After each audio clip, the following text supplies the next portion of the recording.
Praise God. So, magandang umaga po sa inyong lahat, mga kapatid. At ngayon po ay dadako na po tayo sa ating pong mensahe. Sa mensahe po ng ating Panginoon na aking pong sasaysayin ngayong umaga. Amen. So, bago po tayo dadako sa ating pong pangangaral, tayo po munang lahat ay tatayo at tayo po ay manalangin. Amen. Praise God.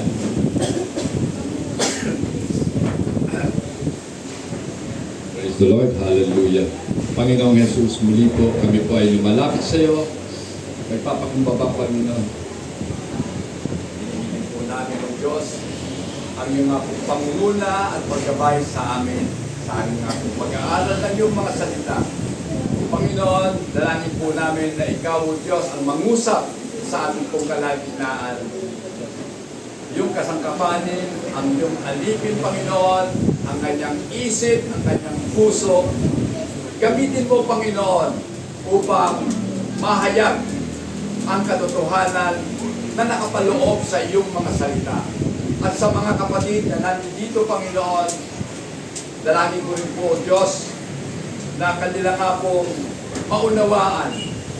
Buksan mo po ang kanilang mga puso at isip, Panginoon, at bigyan ang bawat isa ng kaunawaan upang sa mga salita mo na aming pagsasaluhan sa umaga ito, kaming lahat, Panginoon, ay manginabang. Lord, sa iyo po namin ipinagkakatiwala ang gawain ito, Panginoon. Sa natatangi at banal mong pangalang Jesus. Amen and amen. Praise God, mga kapatid. So ngayon po umaga, ating po pag-usapan, ang topic po ay sustained by God's faithfulness.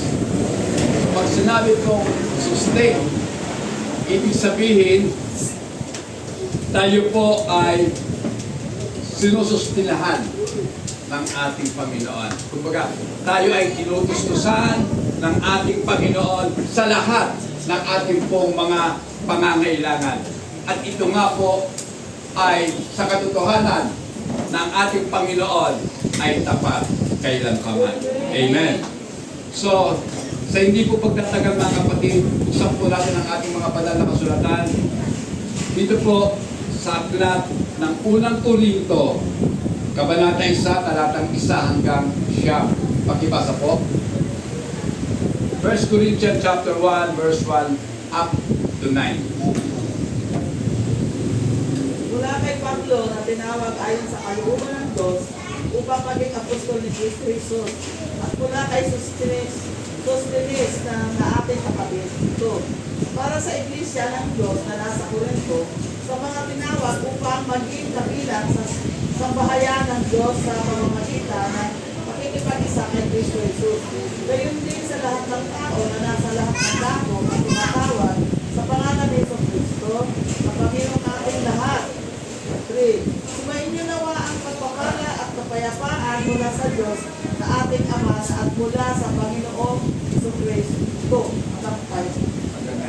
Lagi akong nagpapasalamat sa Diyos dahil sa mga pagpapalang binigay niya sa inyo sa pamamagitan ni Kristo Jesus. Dahil sa inyo pakikipag-isa kay Kristo, kayo ay naging masagana sa lahat ng bagay, maging sa pananalita at sa kaalaman. 6. Ang katotohanan tungkol kay Kristo ay pinagtibay sa inyo.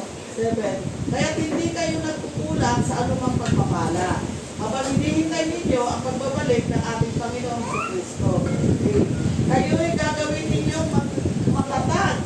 Kayo gagawin niya matatag hanggang wakas, upang matagpuan kayong walang kapintasan sa araw ng ating Panginoong Kristo. 9. Tapat ang Diyos na tumawag sa inyo upang makipag-isa sa kanyang anak na si Kristo na ating Panginoon. Amen. Purihin po ang ating Panginoon sa pagkabasa ng kanyang mga salita. Amen. So gusto ko lamang po, mga kapatid, na bigyan diin ito pong verse 9. Ang sabi po dito, God is faithful by whom you were called into the fellowship of His Son, Jesus Christ our Lord. Amen. So, sinasabi po dito na ang ating pong Panginoong Jesucristo ay tapat, faithful, mga kapatid. Amen? Siya na tumawag po sa atin para sa pakikipag-isa sa kanyang anak na si Jesucristo. Mga kapatid, pag-usapan po natin ito nga po 1 Corinthians chapter 1 verse 1 hanggang 9. So makikita po natin sa paumpisa po ng ating pong pag-aaral, makikita po natin yan who we are in relation to God. Sino nga ba tayo sa ating pong relasyon sa ating Panginoon? Amen. Sino ba tayo, mga kapatid? Kilala niyo na ba ang sarili niyo? Sa kaugnayan nito sa ating Panginoon.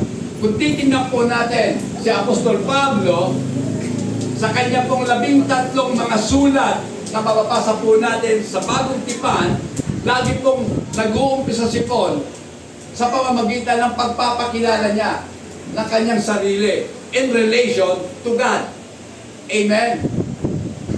Dahil kung titingnan nga po natin dito sa verse 1, 1 Corinthians chapter 1 verse 1, sabi dito, Paul called to be an apostle of Jesus Christ through the will of God. Amen. Sa pamamagitan ng kalooban ng Diyos. Amen. So makikita po natin dito, si Pablo ay nagpapakilala kung sino siya. Siya ay tinawag ng Diyos. Amen. Kaya po tayo nandito ngayon dahil tinawag tayo ng Diyos. Yan po talaga yung katotohanan. Amen. At si Pablo tinawag upang maging apostol. Amen. So, mga kapatid, pag-usapan po natin yon, yung pagkakilala mismo sa ating sarili in relation to God. Alam niyo mga kapatid, napakaraming commercial tayong mapapanood sa TV. Di ba? Pag pinanood mo ang commercial po ng mga sasakyan, sinasabi po o gusto po ng gumawa ng commercial na isipin mo kung sino ka in relation sa buhay mo. Amen. Sa mga bagay na kung ano ang meron ka. Amen. Di ba? Sabi, ay may kulang sa buhay mo kung wala kang sasakyan. Di ba? So, ganun po mga kapatid. So, mapapanood natin yan. Ngayon, pag tinignan mo naman po yung mga advertisement ng mga alak at mga inumin, ano pong makikita natin doon? Diba? Na parang pag uminom ka ng alak, ang macho-macho mo. Hindi nila ipinapakita yung mga nandoon sa QI. Ano yung QI? Quezon Institute. Mga may TV. Amen? Hindi nila pinapakita yun eh. Hindi nila pinapakita yung mga tao nandoon sa ano ba yung hospital ng kidney? Kidney Institute. O, di ba? NKTI. Yan. Yung po yung mga tao mahihilig sa mga soft drinks. Amen! Hindi nila pinapakita yun. Dahil ang ipinapakita nila, ang pinopromote nila ay kilalanin ng tao na kailangan nilang isipin na kung wala ang Sprite, ano, napakainit. Diba? Kaya kung makatotoo ka na lang, pag uminom ka na ng soft drinks, parang ganun mga kapatid, di ba? Sa shampoo, di ba?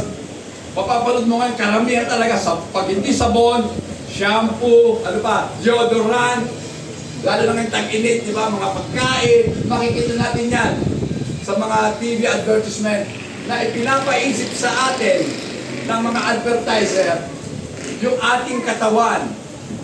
Di ba? Ang buho ko, ang gaspang. Pag naglagay ako ng suklay, hindi malalaglag. Hindi na kailangan maganda yung shampoo ko. Di ba? Na pag nilagay ko dito ang suklay, laglag, diretso sa baba. Oh. Pero hindi natin alam, lahat ng mga model nila, dumadaan muna sa matinding, pagsasaayos ng buhok sa parlor. Hindi naman talaga yung shampoo yun eh. Sa parlor yun, mga kapatid. So yun mga kapatid, ang daming promotion.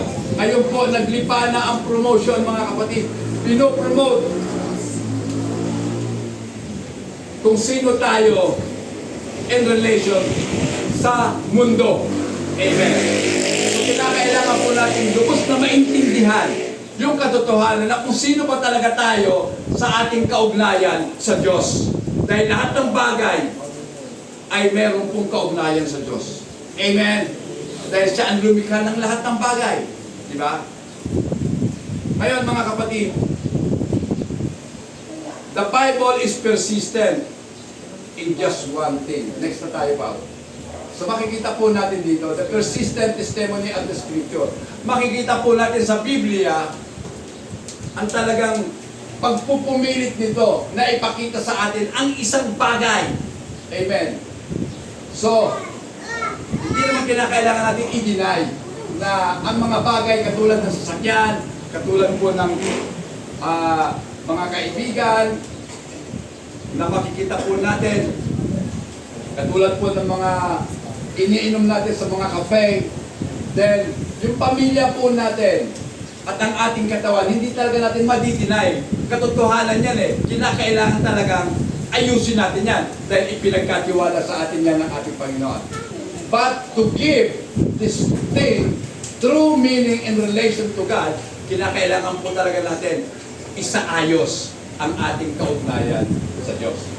Para magkaroon po ng totoong kahulugan ang lahat ng bagay sa buhay po natin. Amen. Akala kasi natin ganun lang ang buhay. Diba?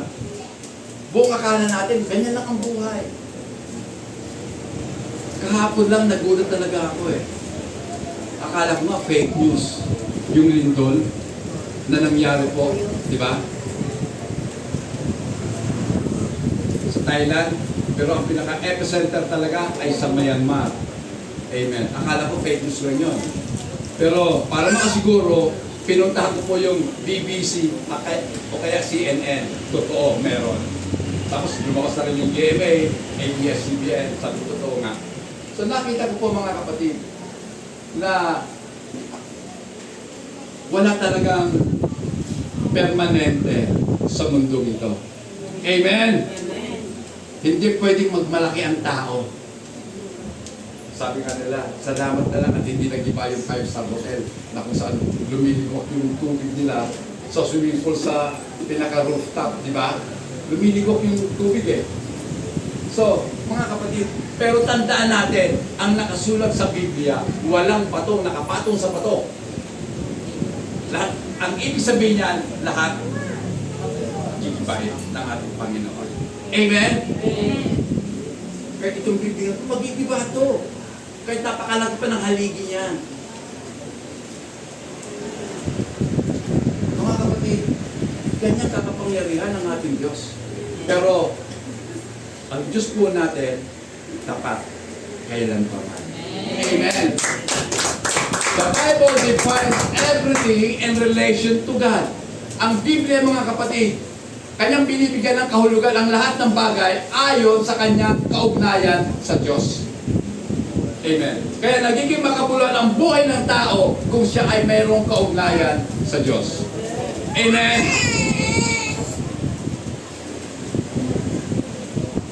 Nakakalungkot lang, mga kapatid. Napakarami. Lalo na mga kabataan ngayon, hindi po talaga nila binibigyan ng pansin ang salita ng Diyos. Amen. Akala na nila ganyan lang ang buhay eh. Life must go on, sabi nga nila. Pero hindi mo alam kung makakapagpatuloy pa ba ang buhay mo mamaya o kaya bukas. Sino nakakasigurong buhay pa tayo sa mga darating na panahon? Amen. Mga kapatid, ang alam ko lamang po, nagiging makabuluhan at nagiging walang kabuluhan ang mga bagay depende sa kanyang relasyon sa Panginoon. Amen. Kung tayo may relasyon sa ating Panginoon, then may significant ang buhay mo. Ibig sabihin, merong kabuluhan ang buhay mo. Kung wala kang relasyon sa Diyos, ang buhay mo katulad lang ng buhay ng mga hayop na inaalagaan at pagkatapos mamamatay. Amen. Next. Nawa, bawat isa po sa atin, katulad ni Pablo, magkaroon ng tinatawag na self-understanding. Amen. Kilalanin mo ang sarili mo. Unawain mo ang sarili mo. Kinakailangan po dito yung malalim na pag-iisip. Amen? Sapagkat hindi mo makikilala ang sarili mo kung hindi mo iintindihin ang sarili mo. Kung sino ka ba talaga. Amen? Ikaw ba'y produkto lamang ng chance? O ang buhay mo ba nag-evolve lang? Mula sa walang kwentang single cell, amoeba, eto ka na, naging tao ka na. Ganyan ba talaga ang pagkakilala mo sa sarili mo? At kung ikaw, itinuturing mo ang sarili mo na nanggaling ka sa unggoy, katulad ng mga pinag-aaralan sa mga eskwelahan, ang buhay mo, walang kabuluhan. Amen. Sapagkat lahat nga ng bagay, nagiging makabuluhan ayon sa Diyos. Amen. Kung ito ay merong kaugnayan sa ating Panginoon. Amen. Sa verse 1, mga kapatid, sinasabi po ni Paul, Paul called to be an apostle. Siya si Pablo, tinawag upang maging apostol ni Jesu Cristo. So, sa pamamagitan ng kalooban ng Diyos. Diba? Napakaganda, mga kapatid. Makikita po natin dito yung lakas at pagiging solido at pagiging klaro ng pagkakilala ni Pablo patungkol sa kanyang sarili. Kilala niya kung sino talaga siya. Amen? At alam niya kung bakit siya nabubuhay. Amen? Alam ba natin kung bakit tayo nabubuhay? Yung mga tanong na why sa buhay natin. Why are we living right now? Bakit ba tayo nabubuhay ngayon? Then, He knows also how He got here. Alam na rin kung paano siya naging apostol. Dapat alam mo rin kung bakit naririto ka, nakaupo. Bakit? Diba? May nag-invite sa akin. Alam niyo mga kapatid, ang totoo, kahit na may nag-invite sa'yo, kung ayaw ng Panginoon na sumama ka, hindi ka sasama. Magdadahilan ka. Amen? Maraming dahilan. Tama? Pero yung pagparito mo, itinakda talaga ng Diyos na mapakinggan mo ang mensahe nito. Amen? Alam po ni Pablo kung saan ang galing yung pagkatawag sa kanya. Dapat alam din natin kung saan ang galing yung imbitasyon na nakarating sa atin. Amen? Diba? Bakit ako pumunta dito? Naitanong nila ba sa sarili nyo? Kasi nakakahiyaan na eh. Lagi na lang akong kinukumpitan ni pastor o kaya lagi na lang akong kinukumpitan ng kaibigan ko. Nakakahiya namang paghindian. Mga kapatid, ang totoo, hindi yung kaibigan mo ang nagtakda ng araw na to. Amen. Dahil lahat ng araw ay itinakda ng ating Panginoon. Lahat ng pangyayari sa buhay po natin ay nakatakda. Amen. Lahat yan. Walang nangyayari sa buhay natin na hindi alam ng Diyos. Na hindi itinalaga ng Diyos. Amen. Kaya nga po mga kapatid, saan ba? Okay. God whose will govern the world and guides the affairs of men. Mga kapatid, tandaan po natin, ang kalooban o ang kagustuhan po ng Diyos ang siyang nasusunod sa buong mundo. Amen? At Kanya nga po ginagabayan ang bawat pangyayari sa buhay ng tao. Amen. Siguro nagtataka kayo. Pastor, yung panglindol na nangyari sa Myanmar at saka sa Thailand, kagustuhan ba ng Diyos? Magandang tanong yan. Sasagutin ko po. Opo. Dahil walang tao na pwede lumikha ng lindol. At alam niyo ba kung bakit lumilindol?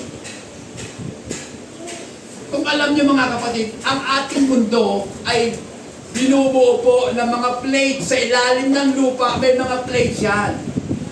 Ang ibig kong sabihin ng plates, mga kapatid, may kanya-kanyang layer po ang lupa. Amen. Patong-patong yan. Ngayon, gumagalaw po yun. Dahil hindi naman solid yun. Meron mga parte na may mga biak talaga yan. Ang tawag doon, faults. O, diba? Ngayon, syempre, alam natin na ang mundo, ang pinakagitna nito ay apoy. Amen. Then yung apoy na yon, kinakailangan meron siyang lalabasan na kumbaga pasingawan. At meron dalawang uri po ng lindol, tinatawag na tectonic and volcanic. Napag-aralan ko po yun nung high school ako. Tanda ko pa, kahit matandaan na. Tectonic earthquake and volcanic earthquake. Yung tectonic, yung mga plates yun, mga kapatid. Ang Pilipinas, katulad ng Japan, tayo po ay situated sa tinatawag na Ring of Fire. Amen. Yung pati Indonesia, marami yan. Amen. Kaya, kung mapapansin po natin, napakaraming mga vulkan sa mga lugar na ito. Napakaraming vulkan. So mga kapatid, di ba may inaabangan sa Pilipinas na tinatawag natin the Big One? Gusto nyo yon? Yung nga lang 7.7 eh, hindi ko na ma-imagine. Di ba? Yung kalsada niyan, alun-alun niyan, pinak-pinak lahat yan. Oh. Siyempre pag lumindol, wala na tubig. Malagay nyo, hindi magkakasira-sira yung mga tubo ng Maynila na yan. Sira lahat yan. Amen. At kung ang gobyerno natin, merong inihahandang mga lugar para puntahan ng tao, baliwala lahat yan. Kung ang tulay magiba, kung ang mga ospital, gumuho lahat, saan mapupunta ang mga survive? Wala. Mga kapatid, pero asahan niyo, lahat na yan alam ng Diyos. Amen. Yung baha, lagi natin sinasabi, kasi sinemento na lahat. Kaya nagbabaha na, hindi rin totoo yun. Dahil panahon pa ng mga Espanyol, nagbabaha na sa Maynila. Ang mga bahay sa Malate, kubo pa. Baha na hanggang dito ang tubig. Kubo baha. Alam niyo ba kung bakit sa Pilipinas ang mga bahay may silong? Dahil alam nila, pag bumaha, libre lang, aamos ang tubig. Oh, di ba? Eh ngayon, gaya-gaya kasi tayo di ba? Gaya-gaya, mga Pilipino. Bungalow. Siyempre, mayaman kami. Kaya magpapabungalow ako. Di ba? Ang mga tunay na Pilipino, ang higaan, papag. Kawayan.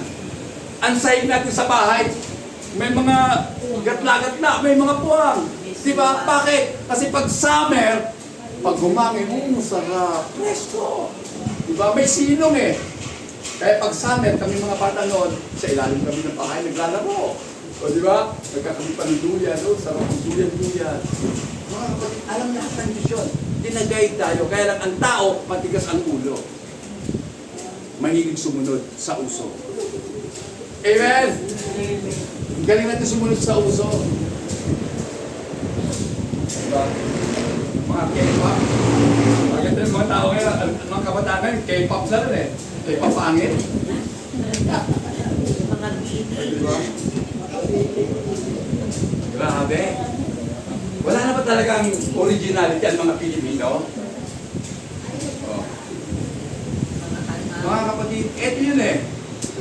Si Pablo, talagang original siya. Kilala niya sarili niya. Next time out. Yan. What God wants for all His children. Ano nga ba talaga ang gusto ng Diyos para sa kanyang mga anak? Amen. Mga kapatid, ang katotohanan, gusto po ng Diyos na bawat isa po sa mga anak niya ay magkaroon ng katulad ng pagkakilala ni Pablo sa kanyang sarili. Isang solid, strong, and clear self-understanding, mga kapatid. Kaya nga, kung marunong po tayo mag-eliminate ng pangalan ni Pablo at ipalit natin ang pangalan natin, halimbawa, I, Paul. O, sasabihin ko, I, Ricardo.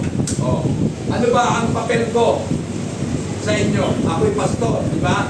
So ako si Ricardo, pastor. Tinawag ayon sa kagustuhan ni Jesus. Hindi ko naman ginustong maging pastor. Amen? Ngayon palitan nyo sa sarili nyo. Diba? Ikaw, Rowena, o kaya ikaw, Senny, ikaw, Jenny. Diba? Tinawag ni Kristo para maging guro. Diba? Ngayon, sa pagiging guro natin, kinakailangan paghusayan natin. At makita sa pagiging guro natin, si Kristo.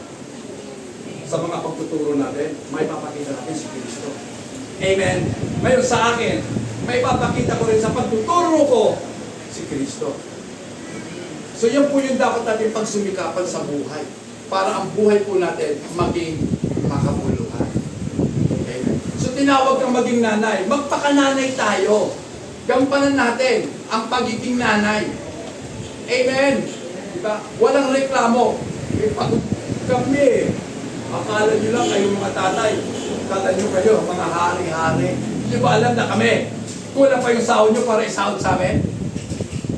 Diba? Kung kayong mga babae, marunong kayong mga tulong sa asawa nyo, kulang ang sweldo ng asawa nyo para ipasweldo sa inyo. Diba? Sweldo sa labandera. Kasi ang asawa naglalaba, planchadora, tagaluto, nurse, pag may sakit ng mga anak, nurse si nanay. Diba? Utusan, dinadala sa ospital ang mga anak. Diba? Ang dami.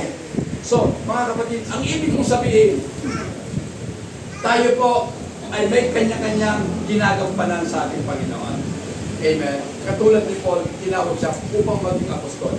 Pero siya tinawag sa pamamagitan ng kalooban ng Diyos. Gusto po ng Diyos. Kaya pag gusto ng Diyos, wala tayong magagawa. Amen? Wala tayong magagawa. Kung itinagda ng Diyos na ikaw ay maging pastor, wala akong magagawa. Kundi sumuko ka sa Diyos. Tanggapin mo na lang na yon ang tawag sa iyo. At pagkatapos ng tawagin ng Panginoon, hindi ka naman iiwanin ng Panginoon, kundi tuturuan ka niya. Sasanayin ka, huhubugin ka para sa kanyang kaluwalhatian. Amen. So mga kapatid, we are all called by the will of God for the glory of the Lord Jesus Christ. Tinawag tayo para magbigay tayo at ipahayag po natin ang kaluwalhatian ni Kristo. Amen. So pansin niyo mga kapatid, ang sabi po ng banal na kasulatan, tayo ay bahagi ng isang katawan. Amen. Ang kanyang katawan ay ang iglesia. Ngayon, ano ka sa katawan? Ikaw ba ay kamay? Ikaw ba ay paa? Ikaw ba ay balikat para magpasan? Ikaw ba ay bibig para magsalita? So, kampanan po natin ng buong husay kung ano tayo sa katawan ni Kristo. Sapagkat diyan po papasok. Kung naalala niyo mga kapatid, pinag-usapan na natin yan, pinag-aralan na natin yung talinghaga ng mga talento. Amen. Ayon sa ipinagkatiwala ng Diyos, doon tayo hahanapan ng Diyos kung anong ginawa natin. Amen. Binigyan ka ng Diyos ng talino. Saan mo ginamit ang talino mo? Diba? Binigyan ka ng Diyos ng pagkaunawa patungkol sa Kanya. Bakit? Kung sino-sino pa ang nilalapitan mo para sa guliin, bakit di ka direktang sumangguni sa Diyos at sabihin mo kung anong problema mo? Amen? Diba? Mga kapatid, kung makikilala natin ang Panginoon ng totoo, hindi ka kailanman pamilinaan ng kalooban. Amen. Kahit gaano kabigat ang problema, sinasabi nga natin, di ba? Tayo po ay hindi tinatantanan ng problema. Ang daming problema. Kung hanapin mo ng problema, ang dami. Kaya lang, bakit natin nagagawang mas tagumpay sa mga problema? Sapagkat ang katotohanan, mas dakila ang nasa sa atin kaysa sa nasa sa sanlibutan. Amen. Ang problema ng mundo, napakaliit lang yan in comparison to the greatness of our God. Amen. Amen. Napakadakila ng ating Panginoon. At hindi lang dakila ang Panginoon, kundi siya'y tapat.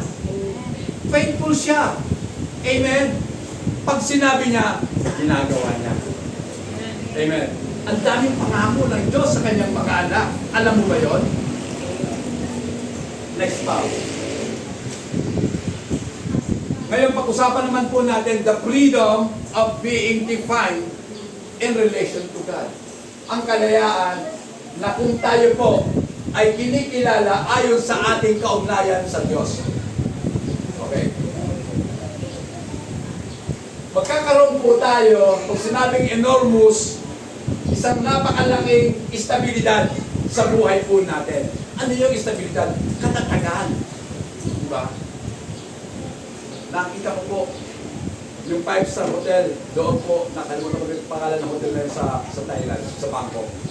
Nakita ko po, matatag talaga sila kahit intensity 7.7,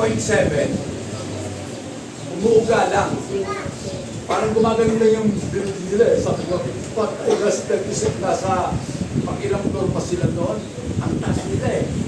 Sabi na nila, lumilin doon na. So, bawal gumamit ng elevator. Naghagdan sila pababa. Kabutin na, pababa yung pagka. Pababa, mga kapatid. So, makikita po natin dito, ano?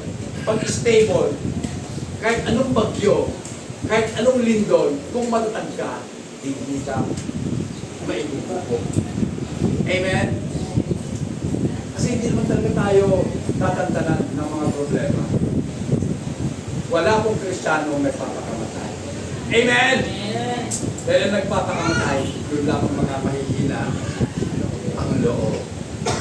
Yung mga tao walang Kristo sa puso nila. Amen? Kaya mga kapatid, huwag po nating hayaan na ang mundo ang mag-define kung ano ang buhay mo. Amen. Hayaan natin na ang Diyos ang magsabi kung anong buhay dapat meron ka. Huwag po tayong makikinig sa sulsol ng sanlibutan. Amen. Gusto mo pang patayin ka? Magtumaya ka sa loto, mananalo ka. O, diba? Yan ang sulsol ng mundo. Diba? Gusto mong yumamang ka? Diba? Pumasok ka sa custom, Brother Mal. O. Doon ka sa custom. Sa Bureau of Custom. Doon, marami pera. Kahit janitor lang. Naka-Ferrari. O, ano kayo? Janitor lang yon. Pero mga kapatid, dahil ang totoong buhay, dapat masaya yung tao na bubuhay. Amen? At ang saya, hindi po nakabase sa pera. Kahit wala kang pera, magiging masaya ka. Gusto niyo yun? Kung nasa sa'yo si Kristo, kahit wala kang pera, masaya. Amen! Amen. Para kung natin ang Kristo, masaya ang buhay na na kay Kristo. Amen. Totoo, meron po mga lungkot. Pag namatay ako, natawa ka, hindi. Magluluksa ka. Malulungkot ka. Pero, alam mo, na deep inside your heart, masaya. Amen. Lalo na po ang namatay, alam mo, ligtas, tumanggap sa Panginoon, anak ng Diyos. Isa lang. Pangit pong isalita yung swerte, ha? Mapalad yung kapatid ko na namatay dahil tapos na ang kanyang pagtitira sa mundo. Nasa piling na siya ng Panginoon. Diba? Alam kasi natin na sa piling ng Panginoon, wala nang lira, wala nang loob, wala nang luha. Diba? Wala nang maintenance sa Panginoon. E dito, tanong yung asawa ko kung magkano ang maintenance niya. Oh. Ang gamot po niya, may yata 10 eh.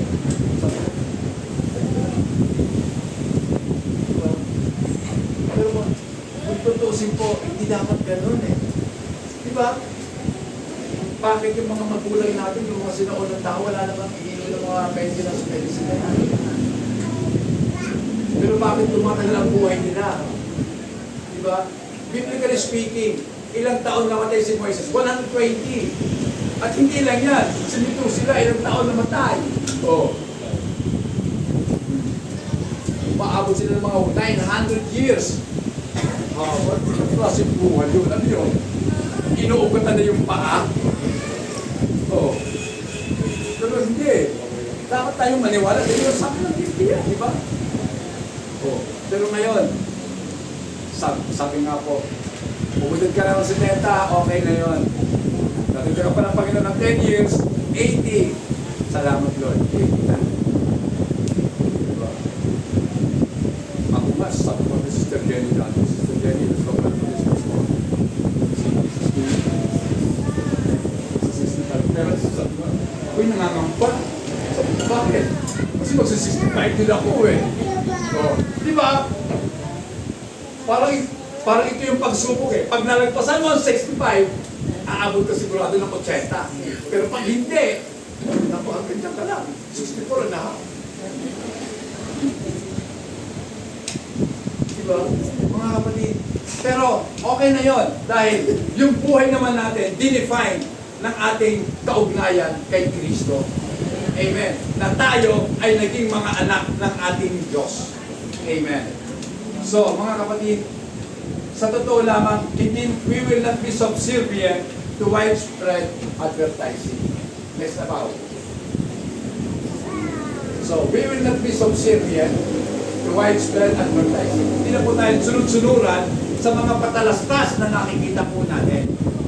Dati ganyan tayo, di ba? Uy, ganda pala sa buhok yan na. Pampait ng buhok. Bibili ako ng shampoo. Laki ng shampoo. Diba? Kasi nakita lang, in-advertise sa TV, nakakapagpaitim ng buhok. Oh, di ba? Hindi magpapaitim na din. So, minsan, tayo po ay alipin ng mga fashion, ng mga uso, ng mga trends. Di ba? Nauso yung mga ano. Ngayon, ang uso-uso pantalon, yung ang lalapad, di ba? Kanyang kalalapan. Kahit mapalalaki, mapababae, malalapad ang pantalon. Sabi mo, bakit kaya sa akin? Yung malapad naman, mukha yata hindi ah. Para ako ito nakapesat nung araw, di ba? Yung mga nanay natin noong araw, nakapesat, magyayamanin ang dating, no? Ang haba hanggang dito eh. Parang parang hindi yata maganda.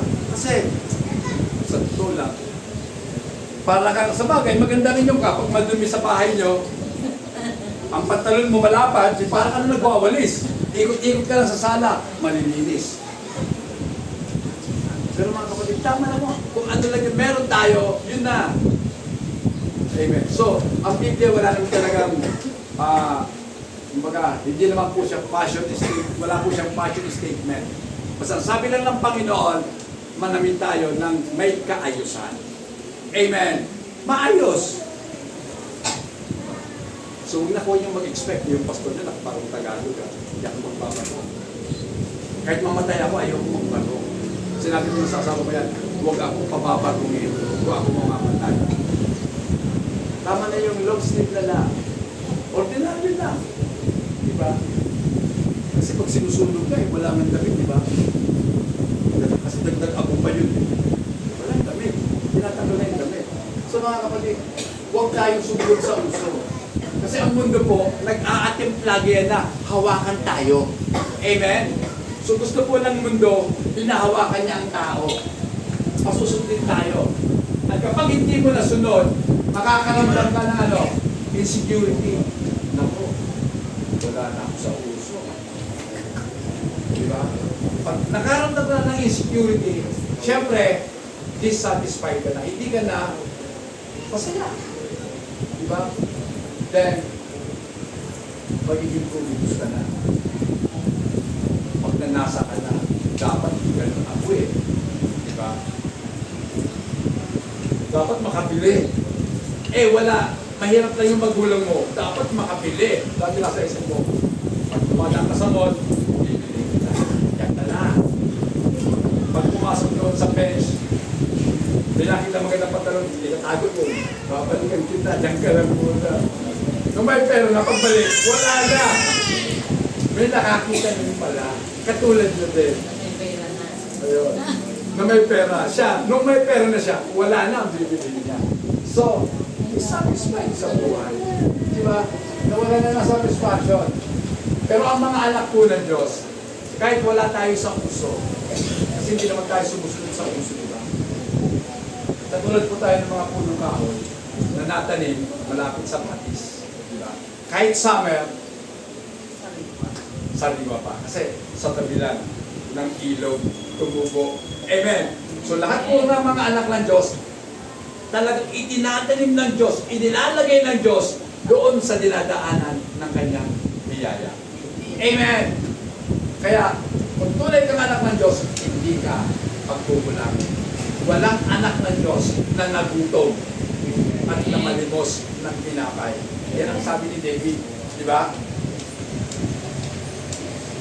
Mula sa pagkabata hanggang siya tumanda, wala siyang nakita na anak ng Diyos na pinabayaan at napalimos ng mamatay. Wala, mga kapatid. So, ibig sabihin, lahat ng anak ng Diyos, pinagpapala ng Diyos. Dahil ang Diyos po natin, tapat. Amen! Tapat ang Diyos po natin. Next, Pao. Ngayon, pag-usapan po natin kung ano ba ang tulong na nakita natin mula sa talata natin kung binasa kanina. Yung 1 Corinthians 1, 1-9. So ano-anong mga pagpapala o ano-anong tulong na tinamo natin doon.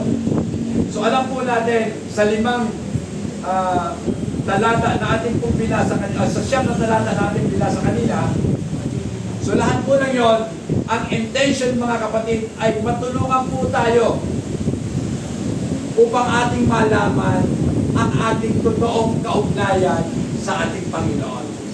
Amen. Diba? Dapat alam natin na bawat isa po sa atin may kaugnayan sa Diyos. Amen. At tayo nakaugnay sa Diyos kasi tinawag ka ng Diyos. Binigyan ka niya ng unawa, binigyan ka niya ng pagtitiwala o pananampalataya, kaya nakaugnay ka na sa Diyos. Dati, hiwalay ka sa Diyos. Diba? Pero ngayon, nakaugnay ka na. Kaya dapat mo malaman kung sino ka talaga in relation sa iyong kaugnayan sa Diyos. Amen. At kung nakaugnay ka sa Diyos, hindi ka pagkukulangin ng Diyos. Sapagkat ang Diyos po natin ang nagmamayari ng lahat ng bagay ng sanlibutan. Kanya yan. Amen? Pastor, paano yun? Bakit may mga Kristiyanong mahirap? Ay nakita mo lang sis, yung mahirap, di ba? Bakit hindi mo sabihin, bakit pastor may mga Kristiyanong mayaman?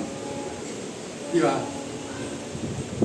Kung bakit may mahirap at mayaman na Kristiyano, may dahilan ng Diyos doon. kung bakit ka pinayaman ng Diyos, para yung yaman mo, itulong mo sa mga mahihirap.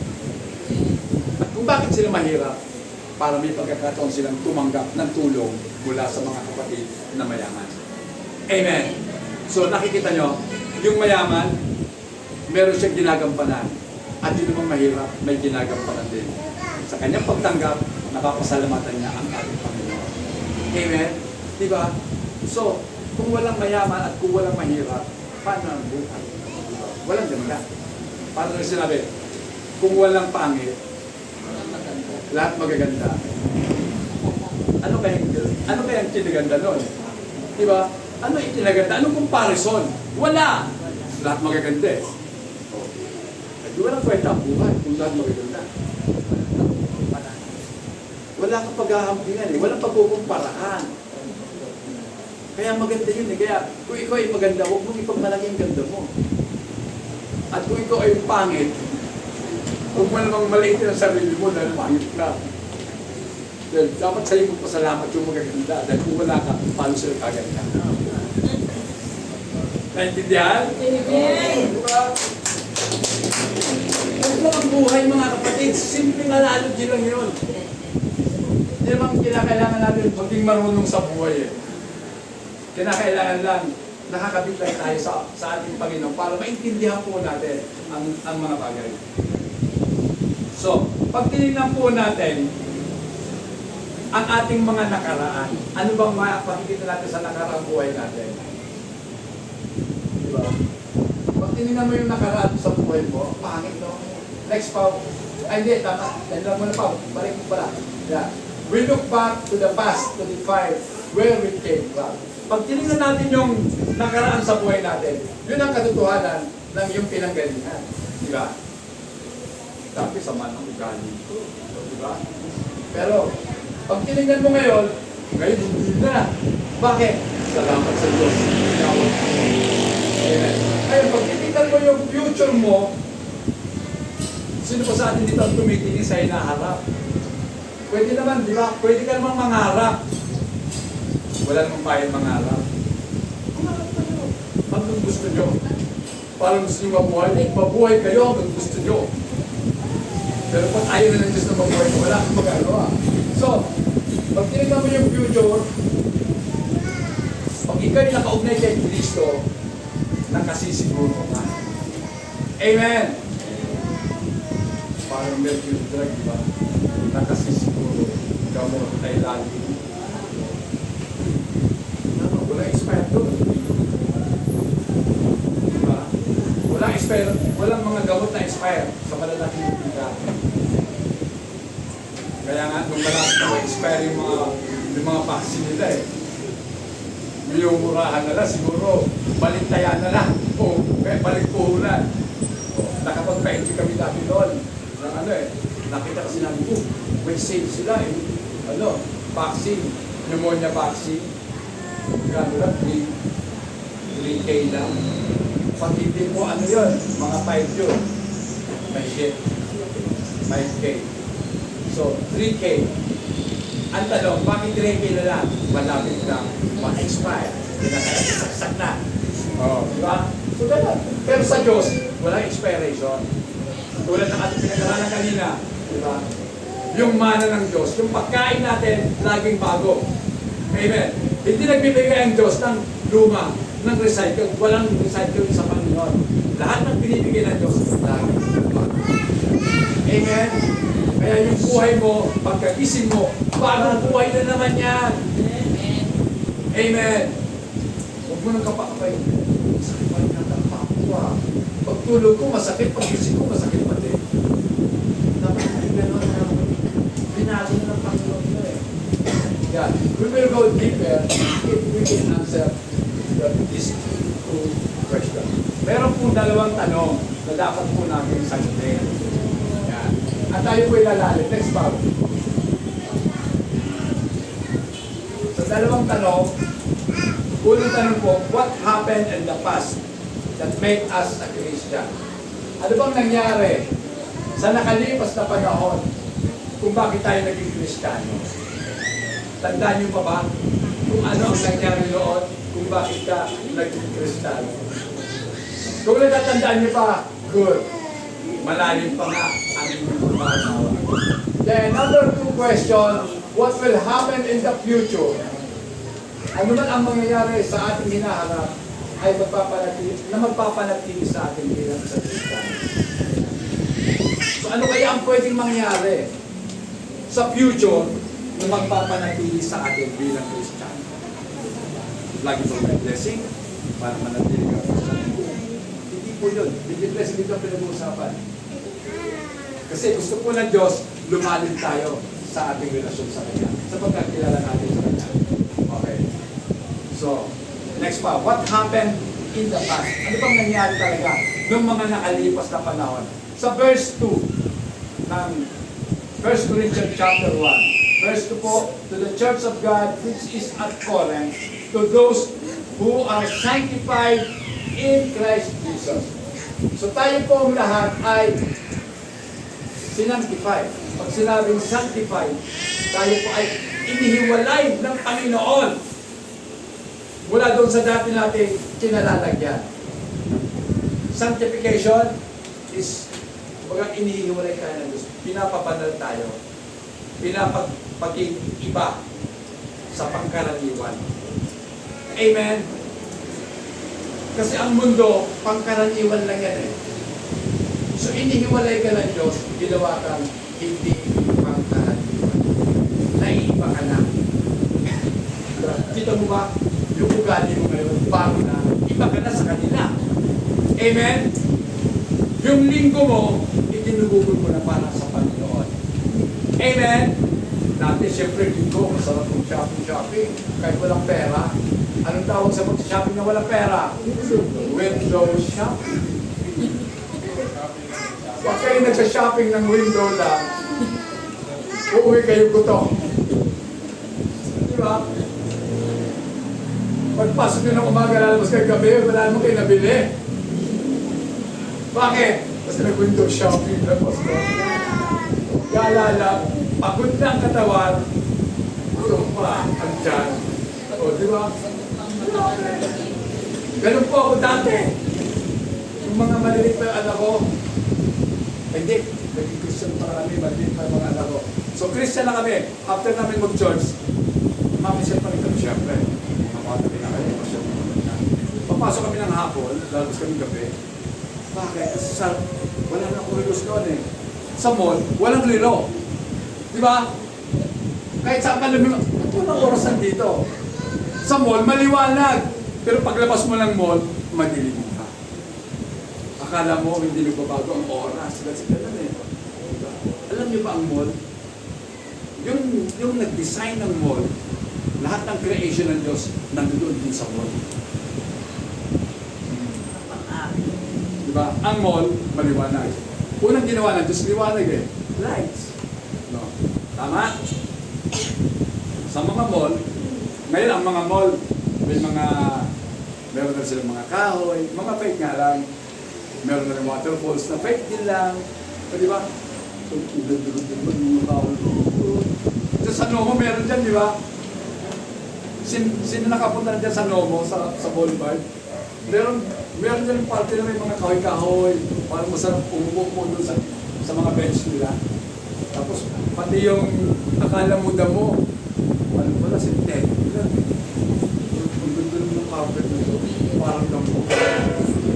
Maganda. So, makikita nyo ang mall, pagdarayan ko yun sa inaan. Ubusin mo ang oras mo sa mall, pag-uwi mo. Wala ka naman nakala eh.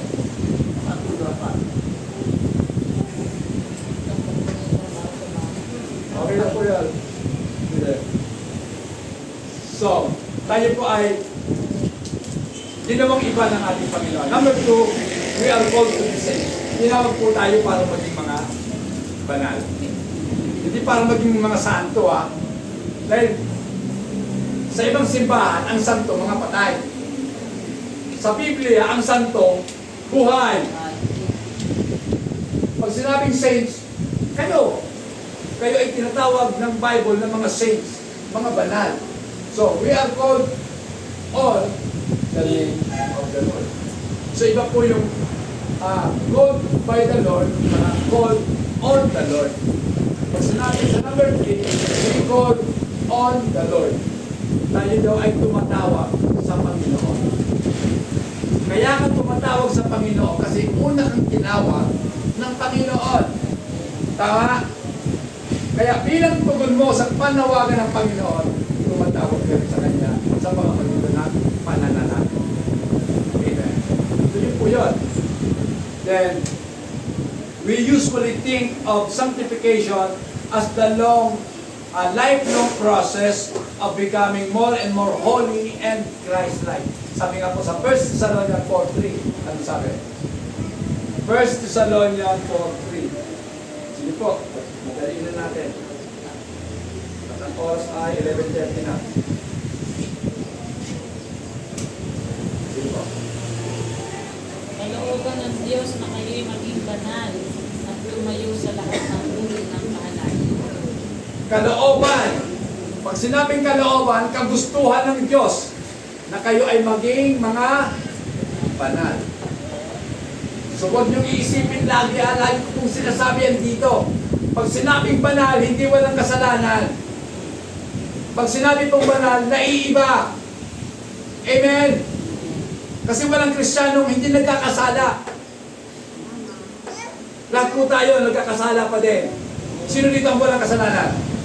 Taas ang kamay. Ito wala. Lahat tayo nagkakasala. Pero meron ibang nangaral. Pwede daw mabuhay na hindi nagkakasala. Ha? Nagulat ka sa... Pwede yun.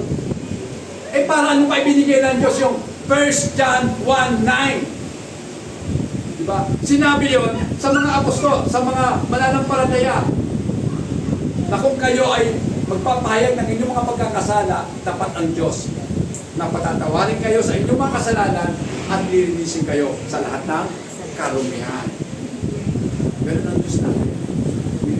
Hindi lang tayo pinatawad, nilinis pa. So pag malinis ka na, ibig sabihin, parang hindi ka naging marumi.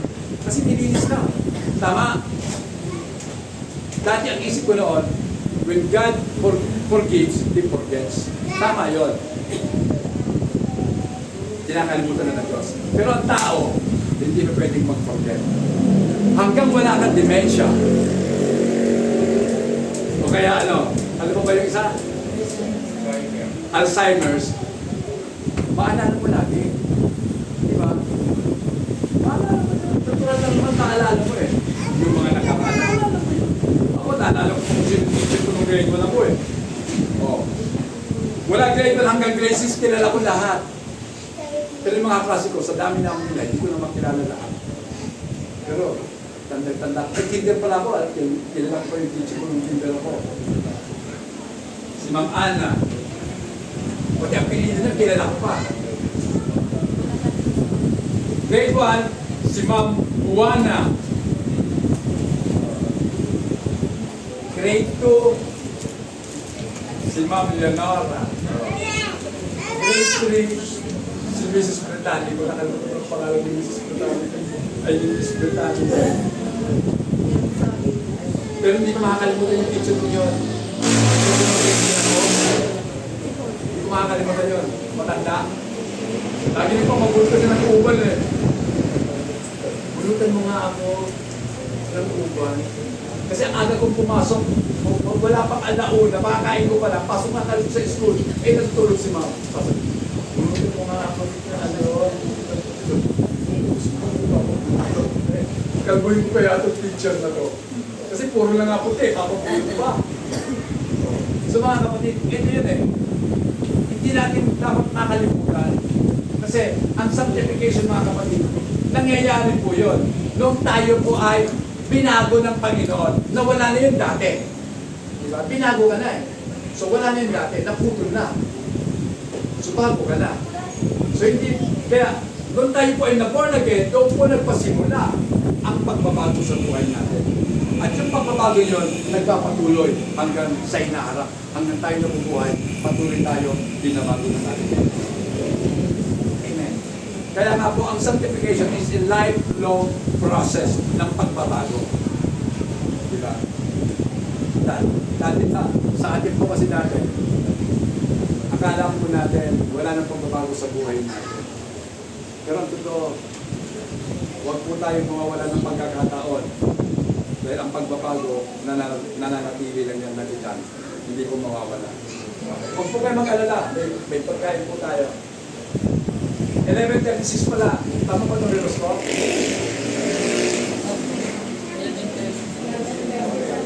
Ito. Ngayon lang ako ginanahan. Amen. Sabi nga sa atin po kasi, parang pag oras na, Pastor, bilisan mo na. Pero may pagkakataon naman na sinushortcut ko. Pero ito, hindi ako mag-shortcut, mga kapatid. Dahil alam ko, kahit tanghaliin tayo, hindi tayo uuwi ng ito. Amen? Yan. So mga kapatid, next pa, God call and our call. So pag-usapan na po natin, yung pagtawag sa atin ng Diyos at ang ating pagtawag sa Diyos. So, isa po sa pinaka-importanting pagtawag ay tinawag tayo ng Diyos para maging iba. Amen. Para maging holy. So, kakaiba po dito sa simbahan ito. Kasi ang holiness po dito hindi sinless. Katulad ng iba sinasabi ko, pag sabi holiness, hindi ka dapat nagkakasala. Hindi dito sa atin.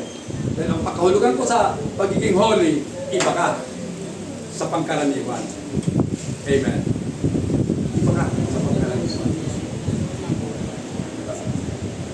Iba kang mangarap, iba kang mangusap.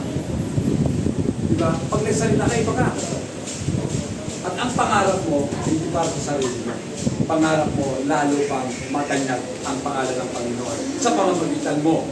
Amen! Kaya, kung meron tayong ambisyon sa buhay, ambisyonin natin na tayo ay maging kagamit-gamit sa Panginoon. Kasi ang totoo mga kapatid, minsan lang mabuhay. Diba? Minsan lang mabuhay.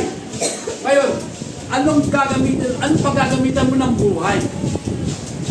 Dahil kung alam mo, sinasabi ng Panginoon, yun lang mang ginawa natin kay Kristo ang merong kabuluhan.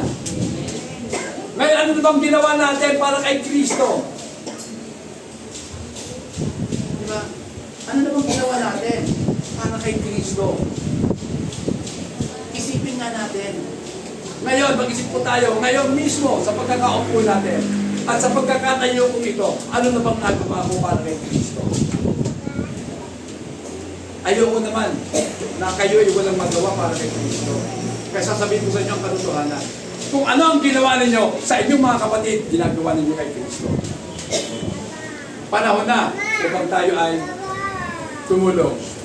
Amen! Panahon na upang tayo ay mag-share ng mabuting balita. Evangelism. At sa evangelism, hindi na nangahulugan na i-convert mo yung tao. Hindi po yun. Mali pong ideya na kapag nag-evangelize ka, sa convert sana ito. Hindi. Ang nagko-convert ng tao, ang Diyos. Ang ating ginagampanan ng gawain, sabihin mo lang ang mabuting balita. Amen! Wala kang karapatang mag-convert ng tao. Kaya sasabihin mo, Pastor, wala akong alam eh. Ha?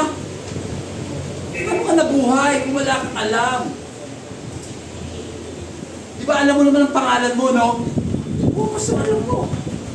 Alam ko naman na anak ako, alam ko naman may nanay ako, may mga kapatid ako. O di alam mo pala, di meron kang alam. Ngayon, sasabi mo, wala kang alam. Saan ba nagpapasimula ang lahat? Sa wala, di ba? Walang liwanag. Sinabi ng Diyos, magkaroon ng liwanag, magkaroon. Wala kang alam. Ang sabi ni Apostol Santiago, kung ikaw ay nagkukulang sa karunungan, humingi ka sa Diyos. At ikaw ay pagbibigyan. Amen? Humingi ka. So magkakaroon ka. Diba? Gusto mo ng kaalaman, humingi sa Diyos. Amen? So mga kapatid, tinawag po tayo ng Diyos at dinala po tayo sa fellowship sa ating Panginoong Jesus. At bilang tugon sa pagkatawag sa atin ng Diyos, tayo naman ngayon ay natutong tumawag sa Diyos. Amen. Diba? Tinawag ka muna ng Diyos, halika dito. Nung ikay natuto na, nung ikay tinawag na, tinuruan ka ng Panginoon, natuto ka na sa Panginoon, natuto na mo rin tumawag sa Kanya. Upang humingi ng gabay, upang humingi ng ating mga pangangailangan. Amen. Diba? Yan po yung totoo, mga kapatid. Kinakailangan talaga natin ng patubay ng Diyos. Then, next pa. The goal of our fellowship with Jesus. Ano ba talaga ang layunin? Kung bakit tayo nakikipag-isa kay Jesus? Di ba? Nung tayo po nakipag-isa sa ating Panginoon, tayo po naging Christian. Amen? Naging Christian na tayo. Nagkaroon tayo ng fellowship sa ating Panginoon. First Corinthians 1:9, sabi doon, God is faithful. Amen. Di ba ang 1 Corinthians 1:9 naging totoo sa buhay mo? Na-enjoy mo ba ang fellowship sa Panginoon? Na-enjoy ba natin ang fellowship natin sa Panginoon? Ako po nag-enjoy sa Panginoon. Ayaw ko na sa inyo. Pastor, kasi oras na oh. Tagal mo. Ha? Ibig sabihin hindi ka nag-enjoy sa Panginoon? Nung dati nga, 2:00 tayo na uwi. Amen. Kaya nyo bang 2:00 umuwi?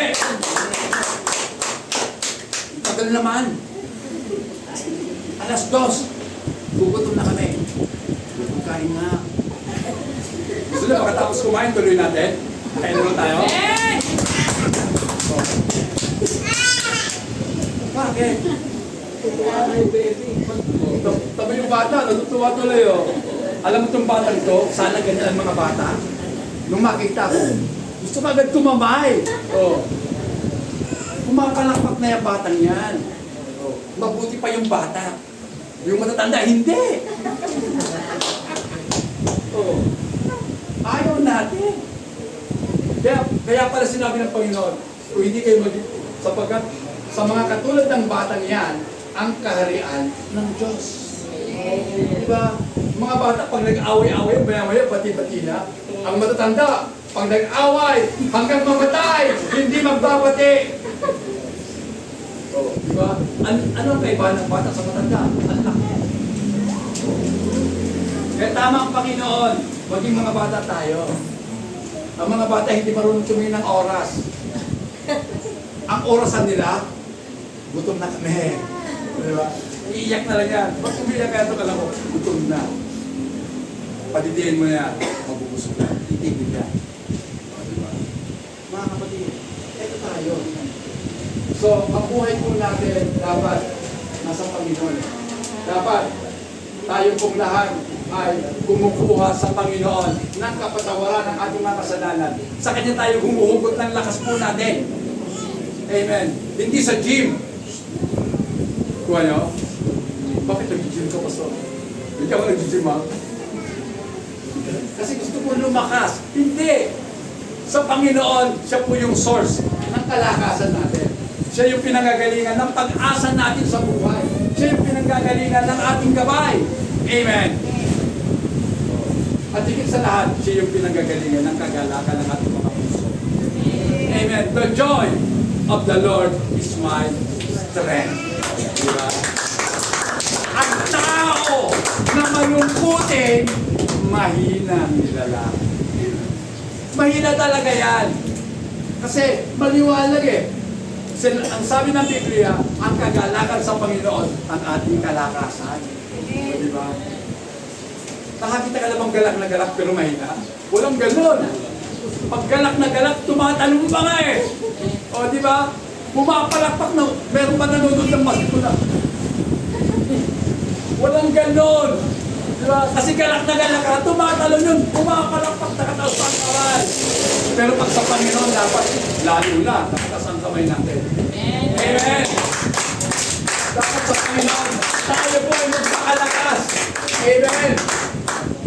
At mula naman, sa mga ibinigay ng Panginoon sa atin, eto naman, kumukuha naman ang Diyos mula sa atin. Anong nakukuha ng Diyos mula sa atin? Yung ating pagtitiwala sa Kanya. Amen. Natutuwa ang Diyos na bigyan tayo. Kasi, ang balik natin sa Kanya, tiwala eh. Di ba? Nagtitiwala tayo sa Diyos. Then, natutunan natin ang Diyos na mahalin. Amen. At higit sa lahat, natuto tayo magpasalamat at sumunod sa ating Panginoon. Amen. So yan po yung bunga ng ating pagtawag sa Diyos. Next Paul. Nung ang tao tumawag sa Diyos, ano ba ang naging epekto nito? Yan. Sa 1 Corinthians chapter 1, 23 hanggang 24, pakibasa po. 1 Corinthians 1, 23 hanggang 24.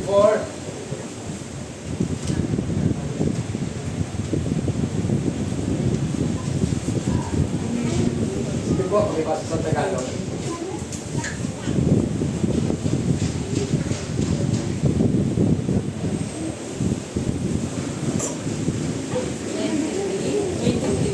Opo.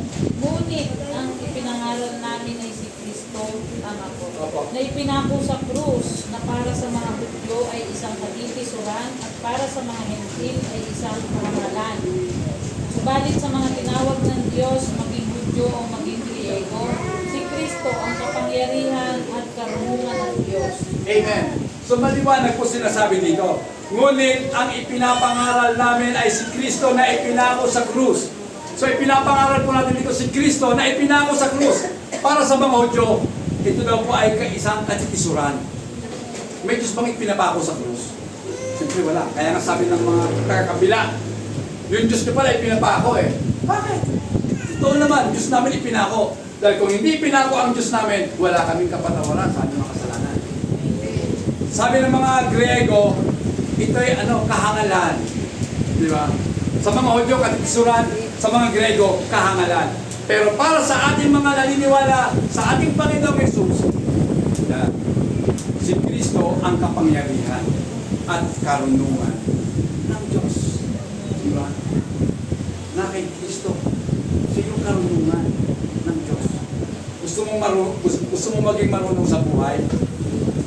Lumapit ka sa Panginoon, magiging marunong ka. Gusto mo maging malakas sa buo, maging makapangyarihan, maging meron kang lakas o pinaghuhugutan ng lakas, kay Kristo ka lumapit. Magkakaroon ka ng kalakasan. Amen. So mga kapatid, yan po, isa po yan sa mga nakatago na mga lihim na dapat po natin matuklasan. At ito naman po ay ipinapakita talaga ng ating Panginoon. So, a call that affect the change of the heart. So, mga kapatid, alam niyo ba kung bakit nabago ang puso po natin dahil po sa pagtawag ng Diyos sa atin? Nabago. Iyon po ang epekto ng pagkatawag ng Diyos sa atin. Binago niya ang buhay natin. Dahil bagong puso, bagong buhay, mga kapatid. Then, what happened when God called us? Ano bang nangyari? Nung tinawag ka ni Kristo, ano bang nabago nung tinawag ka ni Kristo? Una, mga kapatid, nawala sa buhay mo ang pagiging kontrabida kay Kristo. Yan. Oh, next. Yan. Kumbaga, na-break na po yung resistance mo sa Panginoon. Napasag na yung resistance mo sa Panginoon. Ano bang resistance sa Tagalog? Yung pagkukontra natin sa Panginoon. Lagi natin siyang nire-resist. Ayaw natin sa Panginoon. Wala na po yun. Number 2, mga kapatid, binuksan niya ang ating mga mata para makita natin ang kagandahan ni Kristo. Amen. Ibig sabihin, binigyan tayo ng unawa para maintindihan natin ang kahalagahan ni Kristo sa buhay ko natin. Then, it enables us to gladly submit to His will. Nung makilala mo ang Panginoon, nung binago ng Diyos ang puso mo, nagkaroon ka na ng kagalakan na magpasako sa Kanya at sundin ang Kanyang mga kautusan. Amen? Hindi naman mahirap sundin ang utos ng Diyos. Hindi mahirap. Diba? Mahirap yan kung hindi mo mahal ang Diyos. Pag mahal mo nga ang tao, di ba, gusto mo siyang sundin kahit ang inuutos sa'yo, mahirap gawin. Dahil mahal mo, susundin mo, mahal ko siya eh. O, di ba? Sabi, hindi ka pwede umalis! Hindi. O, mahal ko kasi eh. Pero ang sabi ng Panginoon, pag mahal mo ang Panginoon, kahit gaano kahirap, magagawa mo. Dahil ang totoo, lahat ng ipinapagawa ng Diyos, hindi mahirap. Bakit hindi mahirap? Kasi, kung hindi mo kaya, talaga namang hindi mo makakaya. Pero dahil kasama mo siya, kaya mo. Amen! Diba? Pinapabuhat sa'yo. Lord, hindi ko kaya ng bigat na eh.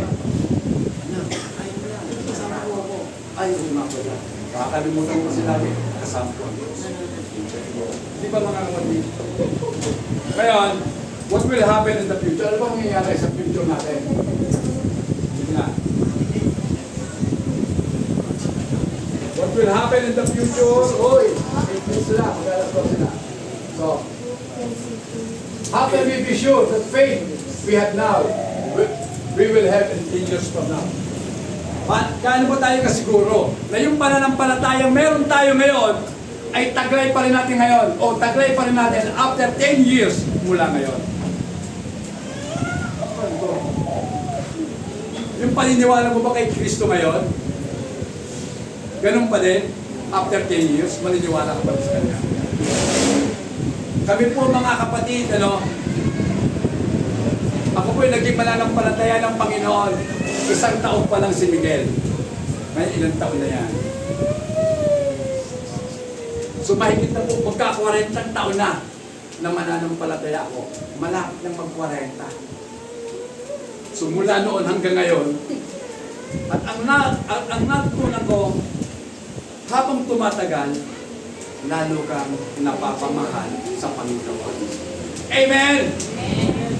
Kasi lalo mo siya nakikilala. Amen! Kaya nga, yung mag-asawa, dapat habang tumatagal, lalo kayo nagkakakilala sa isa't isa. Diba? Yung asawa ko, kilala niya ako. Kilala niya ako. Diba? Kasi, sa Panginoon, lalo na. Sa paumpisa pa lang, kilala na tayo ng Panginoon. Pero sa paumpisa pa lang, hindi pa natin siya masyadong kilala. Pero tayo kilala na. So mga kapatid, bilang commitment po natin sa Panginoon, siya po ay dapat tayo ay manatili sa ating Panginoon. Amen? Dahil maliwanag po, ang kaligtasan po natin, nakasalalay po sa Panginoon. Hindi sa atin sa Panginoon nakasalalay ang kaligtasan mo. Eh, paano yung pastor? Sabi, paano kung umayaw ka? Pwede kang umayaw. Tama? Pero dahil ang Diyos tapat, hindi siya papayag na umayaw ka. Kaya isusustain ka niya. Amen! Kaya may tinatawag po tayong perseverance of the saints. Bilang mga anak ng Diyos, dapat tayong magtiyaga. Amen! Dahil maliwanag ang sabi ng banal na kasulatan, siya na makapagtitiis hanggang wakas, siya ay maliligtas. He that endures to the end shall be saved. Kaya nga, mga kapatid, paano mangyayari yun? Sapagkat ang Diyos natin, siya ang nagsusustine ng mga bagay na kinakailangan natin para manatili tayo sa Kanya. Amen. Diba? Kulang ka ng pagtitiwala. Humingi ka sa Diyos, bibigyan ka. Amen. So mga kapatid, ang ganda, di ba? God will keep us up, mga kapatid. God will sustain us in faith. He will make our hope firm and stable to the end. God will cause us to persevere. Sapagkat ang Diyos natin ay faithful, mga kapatid. So, ngayon, bakit pa ang Diyos naging matapat sa atin? At sa katapatan ito, obligado siya na panatiliin tayo. Bakit? Bakit obligado siyang panatiliin tayo? Mga kapatid, kapag tayo na panatili ng Diyos sa Kanya, siya ang maluluwalhati. Amen? Di ba? The more na naghihirap ka, at kapag nagtagumpay ka sa hirap mo, nag-glorify ang Panginoon. Amen. Kaya nga, kapag tayo po ay nagtiis hanggang wakas, grabe, mag-glorify ang Panginoon and at the same time, ikaw din ay i-glorify ng Panginoon. Amen. Dahil lahat ng anak ng Diyos, makakaranas po ng glorification. Yung problem din para sa atin ng Diyos, i-glorify tayo ng ating Panginoon. Then conclusion na tayo. Understand yourself in relation to that. So, tingnan po natin. Pupus ko na lang yan mamaya. Yan. When we look back, you're called by God. Pag tinignan natin sa likod natin, alam natin tinawag tayo ng Diyos. Ngayon, pag tinignan po natin sa hinaharap, tayo po'y pinanatili ng Diyos. Tiningatan tayo ng Diyos. Being a Christian is a call of God. Kaya pag may tanong, paano ka naging Kristiyano? Simple lang ang sagot, tinawag ako ng Diyos. Amen. Yan lang ang sagot na rin. Tinawag ako ng Diyos. What keep us Christian is the faithfulness of God. Bakit ka nanatiling Kristiyano? Pagkat ang gusto ay tapat. Amen. Faithful ang Panginoon. Now you know who you are. By God, and then kept by God. Palakpakan natin ang ating Panginoon.